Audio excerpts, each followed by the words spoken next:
In the wake of the Kyle Rittenhouse trial, CNN came out with this article that says, "There's nothing more frightening in America today than an angry white man." In said article, in addition to images of January 6 rioters, they of course had to add a picture of Kyle Rittenhouse in Kenosha. But now, recently, the media has changed this narrative away from the issue specifically of race, and instead, the headlines will read, "There's nothing more frightening in America today than an angry red SUV." If that concept sounds preposterous to you, you can check out the Washington Post, because they just reported that here's what we know so far on the sequence of events that led to the Waukesha tragedy caused by an SUV. As in, an SUV caused the tragedy. It was all caused by an SUV. Nothing else to see here. Let's take a look at this suspect. Here's an image taken from Google Maps by people in Anonymous when they were tracking down this vile criminal. This angry red SUV. Obviously lashing out due to backlash from America's politics, this SUV took it upon itself to kill 6 people, including an 8-year-old boy. Here's an image of the culprit in question after committing this vile deed. But wait, how do we know that this is the same SUV that killed people earlier? Well, we also have a picture of the SUV caught in the act. Here's a picture taken... Oh, well, wait a second. It wasn't just the SUV. Somebody was driving the SUV. Now, why would they omit that information? I mean, let's just take a look here and compare these two tweets from the Washington Post. This one suggests that the tragedy was caused by an SUV, but in the Kyle Rittenhouse incident, authorities say 17-year-old charged with homicide after video showed a man shooting into a crowd during the Kenosha protests. Interesting. That's quite a difference in the amount of detail offered on that story. I wonder if it has anything to do with, well, the race of anybody involved? Nah. It was a black guy with dreadlocks by himself. I don't know if you want to use that. Okay, well, listen, Rick. And I'm not, listen, hey, I'm a black guy, so I'm not, saying that because I'm a white guy out in Waukesha. I'm saying black guys did it. Okay. But this is what her daughter said. Rick, I should inform you right now, you are on live television. So we Oh, really? everything you say we are using. So we wanna be careful. Well, I'm telling you, okay. And I got you. we are going to, listen, you are an eyewitness account and we're taking you at your word. We are going to work to confirm these details later. Okay. But to sum up, you were at The media wants to be careful? That they might, I don't know, mischaracterize anybody? Call them a white supremacist or anything like that? I mean, yeah, they need to be careful, obviously. But don't worry, mainstream media will do the work for you. It looks like this angry red SUV has a criminal record. And what's that? Oh, a name. Darrell Edward Brooks Jr. What more do we know about this guy? Oh, so there was somebody driving the SUV. It wasn't just caused by a rogue SUV. For a moment there, I was having nightmares considering the possibility that the Decepticons had finally come to Earth. But it looks like there was actually a person driving this vehicle. In addition to an extensive criminal record involving multiple violent crimes, including terrorism because he called in a bomb threat to a casino, he's also a registered sex offender. But of course, due to woke rape culture, I'm sure that won't be relevant to this case. And he must have been an upstanding citizen. He couldn't possibly have intentionally murdered anybody. This clearly wasn't intentional. It must have been an accident. Or like this caption here says, "Whoops, just an accident." Or maybe he just missed a turn and never touched the brakes when he barreled through the Waukesha parade, killing 6 people and injuring more than 40. Oops, just missed a turn. Or maybe this was just an incident. Or maybe this whole thing was just a crash. Like a crash. But after the SUV slammed into a Wisconsin parade and killed 5, this is before the death toll was updated, driver to be charged with homicide. So, after literally bending over backwards like a yoga instructor, attempting to avoid giving any form of blame or responsibility to a black male in this situation, because after all, white males who are angry are the most frightening thing in the United States after the Kyle Rittenhouse not guilty verdict, we now finally come to the point where the media has to figure out a way to cope with this situation.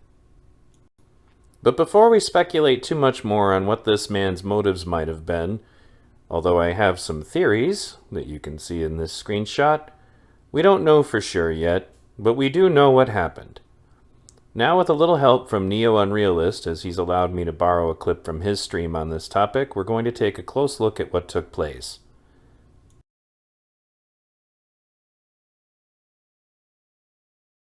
We have multiple videos capturing the route of the red SUV and multiple witnesses telling us where this SUV went. Tell me how this is fleeing a crime. From where he started to where he ran through the parade. Here's the timeline, guys. Parade route, Main Street westbound to West Avenue southbound, then Wisconsin eastbound. Path of the red SUV is recorded by 8 videos, shown next. First video recorded near 101st West Main Street by the History Museum, Main Street and Buckley Street. Last video is of the red SUV rams through the barricades at West Avenue and speeds past Wisconsin Avenue, southbound on West Avenue. Distance traveled, at least a half a mile. Intersections crossed, at least 8 intersections. So this guy had 8 chances to turn off this road, guys, to avoid running people over. 8 opportunities to avoid a SUV massacre of ramming through 50 people. So here's video 1. In front of the History Museum, 101 West Main Street, looking north across Main Street. He's already, in video 1, aware that he's going through a parade. He's going through a parade right now. All he's got to do at any intersection is turn off. And if he's fleeing the cops, the last place you want to keep going through is a freaking parade full of cops. Does that make any sense? You're fleeing the police by driving through the parade route, which is secured by police and fire department. So, 8 opportunities to leave.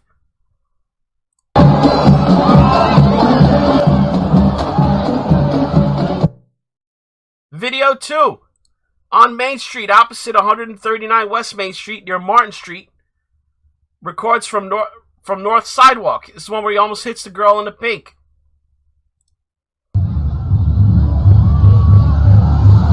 Okay. His second opportunity, guys, as he goes through that intersection to get the hell off without running people over.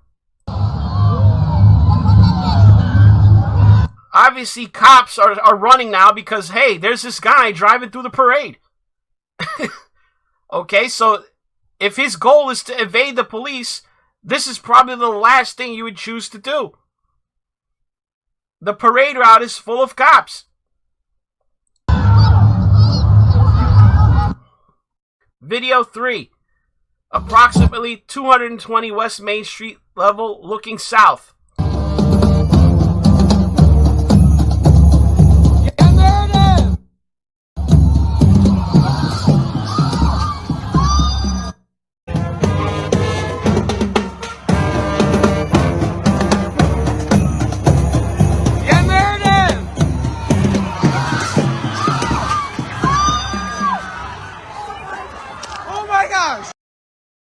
Video 4, recorded from the apartments at 220 West Main, looking down and south.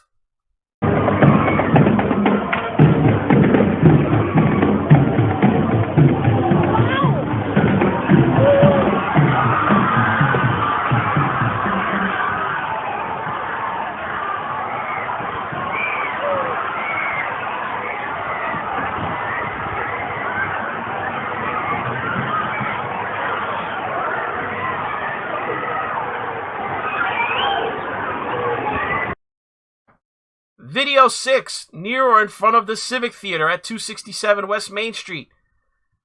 Still, more opportunities to get the hell out. Yeah, we in Wisconsin. Plowing through the crowd. Still making the choice to stay on the parade route.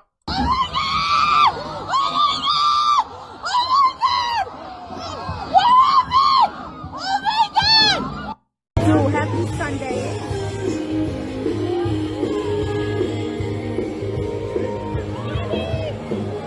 Yeah, we in Wisconsin.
So this is video number 7 at 342 West Main, across from People's Park, looking south.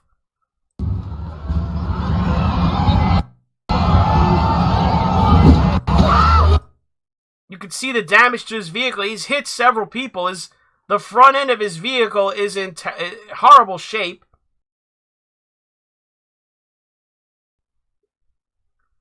You can't, you know, contrary to popular belief, a human body could do a lot of damage to a car. Multiple human bodies does this.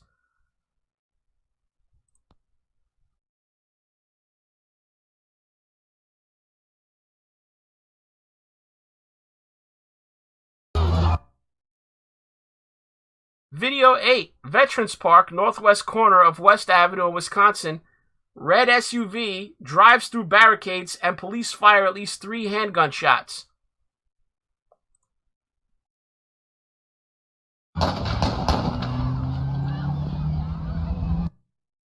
So understand, guys, this guy literally drove the entire parade route, including the turn, the dogleg turn at the end. Total distance between the first and last video locations, again, a half a mile.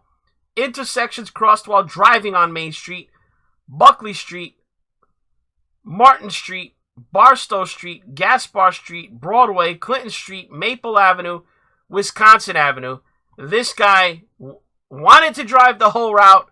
He drove the whole route. He could have gotten off at any time. He hit more than 50 people at least.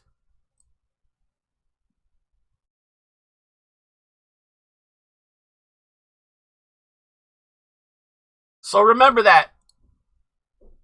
I mean, just look at the vehicle, the end state of this thing. Practically undrivable. He had to back it into this driveway and abandon it. This was a conscious choice, guys. Look at the... He drove the entire route. He never once. Look at all the opportunities he had to get off. Now, little details are still coming in, but what you're about to look at now is from a doorbell cam from a young man who actually took this guy into his house, made him a sandwich, and gave him a jacket because he created some story that he was a homeless man and was waiting for an Uber. By the way, the guy who took him in and helped him just happened to be a white person, being a good Samaritan.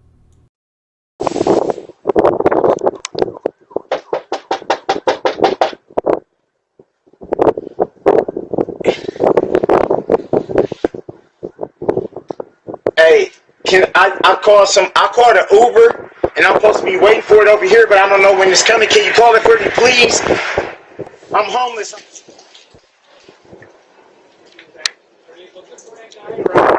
I don't know. It's supposed to be him. Oh, yeah, for sure. Yeah. That's what.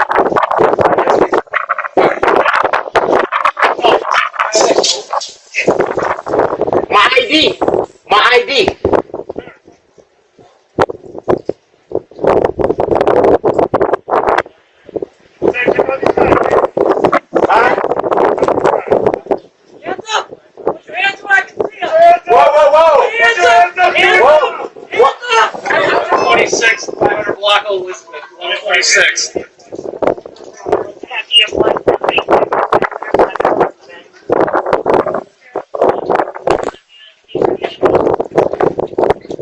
Hey, do you know this guy? Absolutely not. No. Okay.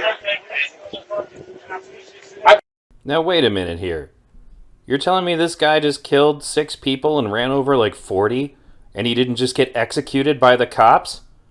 I thought we made this clear back with the Kyle Rittenhouse thing, that if Kyle had been black, he would have just been shot in the street.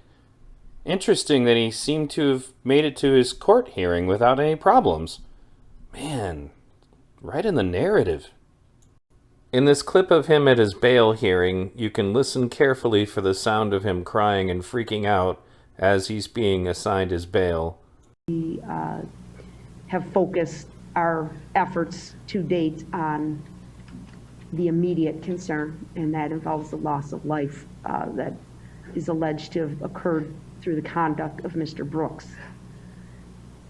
I want this court to know, and I think the court has read the complaint, you've indicated you've read the complaint.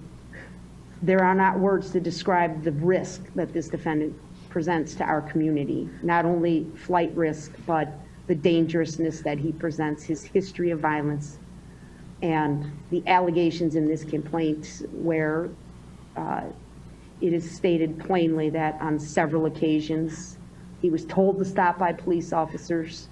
They risked their own safety to try and step in front of the car to stop him. Everything was done to get him to stop, and he just simply continued down the roadway, causing death and destruction in his path. So I am advocating for a significant cash bail, Your Honor. I'm asking for $5 million cash bail. I know that's a large amount of money, but I think it is warranted on this history, and I think it's warranted when the court considers, if convicted, Mr. Brooks will spend the rest of his life in prison. Rather ironically, just a couple of days after explaining the Rittenhouse ban and the criminal policy, GoFundMe still allowed a fundraiser for this guy, and yes, the bail was set at $5 million, but it took them a few days to finally take this down, and as you can see here, this is a picture of the GoFundMe itself, and this is the language that was used under it. Hello everyone. On November 21st, 2021, our dear friend Daryl Brooks was arrested for allegedly driving his car into a parade. As someone who knows Daryl personally, I can tell you that he would never do such a thing, and I know he is innocent of what he was charged with. Clearly there is more to the story the media is not telling us, and I am seeking to raise the bail so Daryl can be released and speak his truth to his side of the story in this tragic situation that sees another black man behind bars in a purely political and racist trial. There is no excuse for this continued treatment of black Americans by prosecutors around the country. Everyone must be presumed innocent until proven guilty, unless they're Kyle Rittenhouse. And we ask that he be treated equally as anyone else in this country would be treated, and he should be released until found guilty. Hashtag BLM, hashtag I stand with Daryl, hashtag no justice, no peace, hashtag racism is real. Now, many of the Twitter takes on this were just absolutely ridiculous, but I decided to grab this one in particular because it's going to actually be very ironic when you compare it to what Wikipedia did when they were handling this issue. But here we have somebody comparing it to the Charlottesville attack. Racists will defend these human piles of trash and many others because they're white, and it's, quote, their right, yet won't keep the same energy when the driver isn't white? Don't cry hashtag domestic terrorism when it doesn't fit your preferred skin tone. Hashtag Waukesha Christmas Parade, hashtag BLM. So basically what this idiot is suggesting is that we got angry about this guy, plowing into people at a Christmas parade, but for some reason did not have the same energy about Charlottesville. That's just bullshit. But if we're going to talk about a difference in energy so far as comparisons, again, as I mentioned earlier, some strange things went on in Wikipedia. As you can see on the right, Charlottesville was always called a car attack. Meanwhile, initially on Wikipedia, they called it a parade car crash. Again, crash kind of implies it was an accident. And you can see here in this picture as they, isolate the different, complete hypocrisy in how this issue is covered by Wikipedia. It has since been corrected. But this kind of goes back to what I said earlier about how everybody is scrambling to figure out a way to make this not an angry black man driving into a parade, killing innocent elderly people and, one child, and injuring 40 others. And of course, somebody just had to be that guy. I wish I could say it was only one person, but there were a shitload of people on Twitter reacting this way.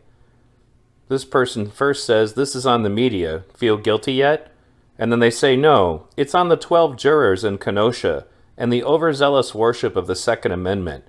So in other words, this asshat driving his car into a parade to murder people is the fault of the 12 jurors in Kenosha that deemed that Kyle Rittenhouse was not guilty in all counts because of self-defense.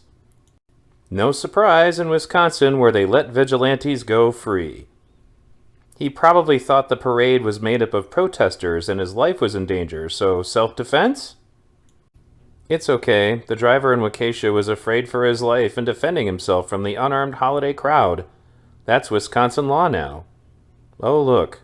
And of course, CNN said that the vehicle ran through a holiday parade. It's an angry red SUV. Must have been self-defense. Can the driver just say they felt threatened? Driver of red car feared for his life? Will he be found not guilty? It's Wisconsin, so maybe just a medic in the hurry to help people? These bullshit takes were literally put here by human beings butthurt about the Rittenhouse trial. Now, there's a lot of speculation as to what his motive might have been, but thanks to 4chan and Anonymous, we have an awful lot of insight based on his social media posts. His Facebook handle was called Jay Brooks, and as you can see here, he's posting a link to the Kyle Rittenhouse verdict of not guilty. So he might have been as butthurt and as idiotic as the stupid fucks I just quoted on Twitter. His Twitter handle was MathBoyFly. It was also his rapper name. And his YouTube channel, before it got taken down, had an awful lot of videos on it that were very gang-related. And as you can imagine, since I've said this in the past, it is the gang culture that is creating these violent criminals, and it's not a racial issue. But since people thought that Kyle Rittenhouse liking the police was a relevant point, here's an example of him disliking the police. And he was also a member of Black Lives Matter. He also had a Facebook account for his rap, but anyway, when something happens to white America, they want an eye for an eye. When something happens to black America, we are told to pray about it or let it go. How do you just let go of seeing our babies murdered in the street with no justice? Here's another one. Would a black man get that same chance, though? In response to a former drug dealer sworn in as an attorney before a judge who challenged him to change his life. So the suggestion would be that somehow a black man couldn't do the same thing. Here's a post of him angry about a police shooting of a 13-year-old. And I don't know anything about this shooting, but again, this definitely points directly to Black Lives Matter ideology. And another Black Lives Matter post. And another Black Lives Matter post. Apparently laws are legally allowing white supremacy. But did he advocate for violent Black Lives Matter activities? Well, here's him praising rioters in Minneapolis. Yeah, I think it's safe to put the issue to bed so far as his affiliation with Black Lives Matter. But when do we start to cross over into black supremacy? The polar opposite of white supremacy. Well, when you start posting things like support for the Black Panther Party, that's when things get a little questionable. The ideology starts to get more extreme as you look closer and closer. Looks like he was pretty fond of militant black nationalist militias as well. I wonder what race he's talking about. Man, it looks as though he's fairly predisposed to hating a certain race. It looks like he had a habit of stereotyping one specific race over another, and that he had a problematic interest in seeing violence against a specific race, not to mention terrible grammar. It also looks like he had a fondness for posting pictures and videos of violence against people of a specific race. I'm starting to wonder whether or not it really was his angry red SUV, or if perhaps there was some other motive going on here. I mean, this image doesn't scream black supremacy at all, does it? Here's a little Nazi master race theory with blackface on. Yeah, this is looking pretty black supremacist to me. That group of people that are supposedly harmless and so small that we don't need to worry about them. Then you start to get into the more extreme black supremacist conspiracy theory nuttery, like this kind of nonsense. But don't worry, folks, because all the evidence that we need that he's a white supremacist is right here in this picture, taken from his music video from his now deleted YouTube channel. So now that we've established unequivocally that he's just a white supremacist, we can move on with, pushing this case forward. Maybe Thomas Binger can prosecute him and ask him about his video game habits and how they may be germane to the crime in question. So if Kyle Rittenhouse had been black, what would be different, as we've seen here, is that the media wouldn't be obsessed with trying to figure out ways to reframe or make excuses for what he did. Instead, it would be all about how he was just a victim of the system, protecting himself from evil white supremacy. If Kyle was black, his crimes would be more or less swept under the rug or winked out of existence by the mainstream media and by people on the left. Kind of like this Blacks for Trump January 6th rioter. But wait a minute, I thought they were all supposed to be white supremacists. And if Kyle Rittenhouse was black, he wouldn't have to worry about the now sitting president of the United States making up stories about him being a supremacist. But fortunately for Darrell Brooks, since he happens to be black, and therefore the recipient of what I would call black privilege when it comes to the media and the political environment, clear and obvious evidence like this, of which I might add there's plenty more, I just didn't want to include it all in the video. Instead, I'm going to be doing a photo dump on my Fans of V Radio Facebook group. This sort of evidence is not going to see the light of day in the mainstream media. Nobody's going to talk about this except for me and other independent media streams that are interested in reporting the truth. Please share this video, because this is one part of the case that is definitely not going to see the light of day, maybe during the trial, but it's fairly evident to anyone with their eyes open that this guy didn't just get in an accident, he didn't miss a turn, this wasn't just an incident. This man has evil inside him. And I've been warning for a long time that black supremacist ideology and black racist ideology was going to be dangerous, it was going to be a problem. I was told repeatedly that that was ridiculous, that it's a real small issue, and nobody should be concerned about it. Despite the fact that there were people of similar mindsets burning and destroying cities all through 2020, and despite the fact that this ideology is on the rise, and the black supremacist, black racist movements see Black Lives Matter as a window to get reasonable people in and then expose them to their radical ideologies later. Let's take a look at what was going on outside of the courthouse of the Aubrey case. Can walk free out the back door. We have to say to the government, you have failed in your duty to protect black people for 400 years. You have participated. You have supported white supremacist organizations. So we're saying we got to man up today, we got to stand up today, and we got to get busy about self-defense. We have to develop a squad of undercover hitmen who would go after these goddamn killers. Last question. Thank you. Black power. Thank you. Minister Mikhail Muhammad, New Black Panther Party, MIK. So I'm going to leave you again with some quotes that are inconvenient to the current state of racial activism, coming from an actual competent activist who grasped that hateful ideologies actually only spread hate. It's time for the Black Lives Matter movement to own up to this kind of toxic element that is growing within their ranks, and do something about it, because this is only going to get worse. I did get some hope watching the Kenosha Black Lives Matter people intervene and stop violent confrontations from happening on the steps of the courthouse during the Kyle Rittenhouse trial. And I hope that that trend continues. Let me say just a word to those who are struggling against this evil system. Always be sure that you struggle with Christian methods and Christian weapons. Never allow yourselves to become bitter in the struggle. Never allow any man to pull you so low as to make you hate him. Never succumb to the temptation of using violence. But if this happens, you will leave for generations yet unborn a legacy of bitterness and a long night of meaningless chaos.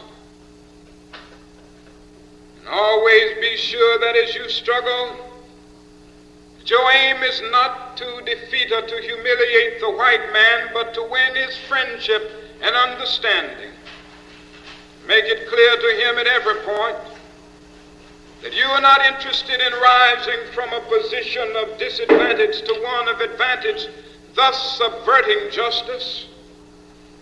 Make it clear at every point that you are seeking to achieve democracy for everybody, realizing that black supremacy is as dangerous as white supremacy, and that God is not interested merely in the freedom of black men and brown men and yellow men, but that God is interested in the freedom of the whole human race, and the creation of a society where all men will live together as brothers, and all men will respect the dignity and the worth of all human personality.